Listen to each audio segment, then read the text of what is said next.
இரட்சியும் கர்த்தாவே. பக்தியுள்ளவன் அற்றுப்போகிறான், உண்மையுள்ளவர்கள் மனுபுத்திரரில் குறைந்திருக்கிறார்கள்.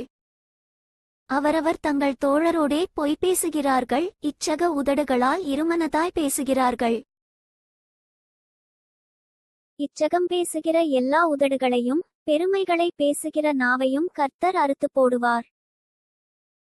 அவர்கள், எங்கள் நாவுகளால் மேற்கொள்ளுவோம், எங்கள் உதடுகள் எங்களுடையது, யார் எங்களுக்கு ஆண்டவன் என்று சொல்லுகிறார்கள். ஏழைகள் பாழாக்கப்பட்டது நிமித்தமும் எளியவர்கள் விடும் பெருமூச்சு நிமித்தமும் நான் இப்பொழுது எழுந்து அவன்மேல் சீறுகிறவர்களுக்கு அவனை காத்து சுகமாயிருக்க பண்ணுவேன் என்று கர்த்தர் சொல்லுகிறார். கர்த்தருடைய சொற்கள் மண் குகையில் 7 தரம் உருக்கி புடமிடப்பட்ட வெள்ளிக்கொப்பான சுத்த சொற்களாயிருக்கிறது. கர்த்தாவே, நீர் அவர்களை காப்பாற்றி அவர்களை என்றைக்கும் இந்தச் சந்ததிக்கு விலக்கி காத்துக்கொள்ளுவீர்.